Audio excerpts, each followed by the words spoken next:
Jacob was afraid because of what his sons did in Shechem. He worried the surrounding tribes would attack. We are few in number. If they gather against me, I and my household will be destroyed. Then God spoke, "Go up to Bethel and build an altar to God, who appeared to you when you were fleeing from your brother Esau," the place where he laid his head on a stone pillow 20 years ago, where a ladder came down from heaven. God was calling him back to that very place. Jacob told his family, "Get rid of the foreign gods and purify yourselves. Let us go to Bethel to build an altar to God, who answered me in my distress." They gave Jacob all their foreign gods and earrings, and he buried them under the oak at Shechem. When they set out, something amazing happened. God caused terror to fall on the surrounding towns, so no one pursued them.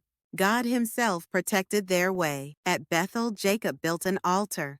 God appeared again and said, "Your name will no longer be Jacob, but Israel.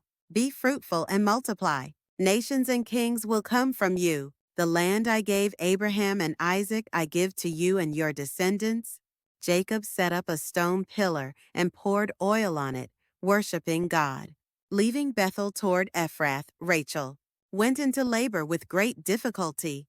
The midwife said, "Don't fear, you have another son."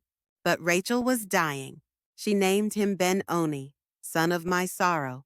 But Jacob called him Benjamin, son of my right hand. Jacob buried Rachel on the way to Bethlehem and set up a pillar. Years later, Isaac died at 180, and Esau and Jacob buried him together. Brothers once like enemies now stood side by side. Jacob's life had fear, loss, and sorrow.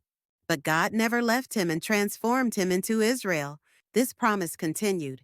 In Bethlehem, where Rachel was buried, Jesus Christ was born centuries later, fulfilling the promise that kings would come from Jacob's line. Jesus says to us who fear like Jacob, "I am with you always to the end of the age."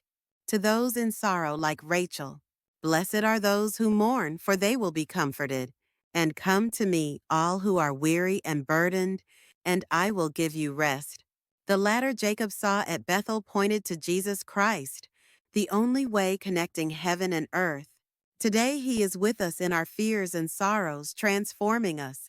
As Jacob became Israel, we become new creations in Christ. This is the eternal hope Genesis 35 offers us.